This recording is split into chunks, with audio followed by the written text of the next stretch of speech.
All right, so moving on, let's take a look now at our Unison, and that is located right here. So we will, let's see, I'll put the mouse on the bottom, we'll zoom that guy up for us. We can take a little bit better look. And this is our Unison section within Wavetable. So it looks like it pixeled out a little bit, so maybe I went too far with the zoom. It might be a little bit better to digest right there.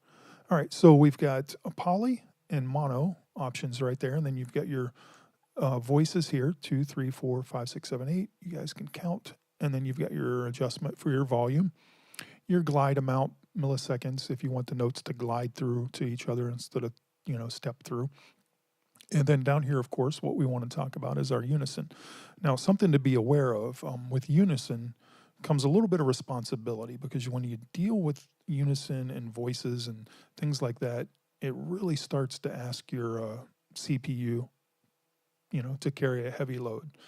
So these things are very dependent on how powerful your computer is, what other things you have running, how many instances of Wavetable you may have running, and how many Unison voices and all that. So this is always used with caution, should I say. So let's take a look at our Unison options. Of course, right here we've got a drop-down menu that's going to give us different categories to select from. And then we've got our voices here that we can go up to and down to. And then we've got our amount right here. So let's take a listen.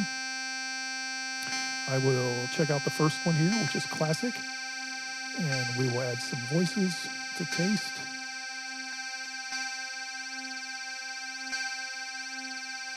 And then our amount.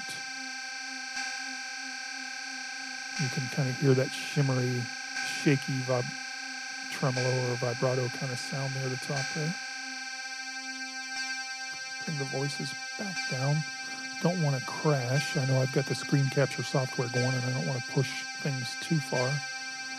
So that's classic. Let's take a listen to shimmer.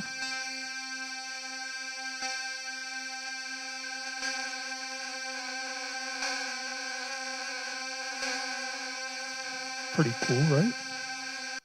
So also within the modulation aspect of this, be aware that you can't modulate the voices, but you can modulate the amount. So the voices are pretty much set where you want to set them, but you can modulate the amount. So something to be mindful of there. If you're trying to find your way into that, you cannot modulate the voices. So shimmer, let's try noise. So there's a dedicated noise.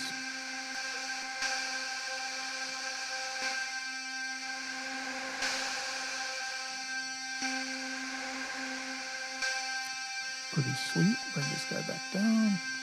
And phase sync. Check that guy out.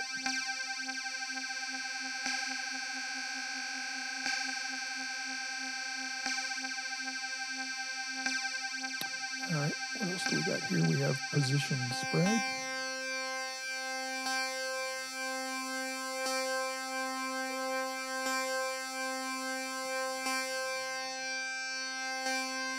Pretty cool. So, and then now we've got random note. So as the notes are being struck, each voice is going to be randomly affected.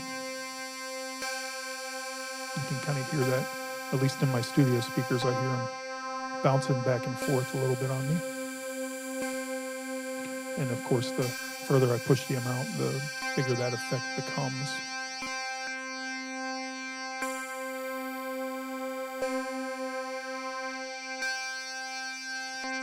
So again, I think the word of caution when pushing your voices and experimenting with that, but be aware that this is another powerful sound design tool right here within the Wavetable synth itself. So don't ignore this. This is something to pay attention to. So let's go ahead and move on and take a look at some other features within the Wavetable synth here in Ableton Live 10.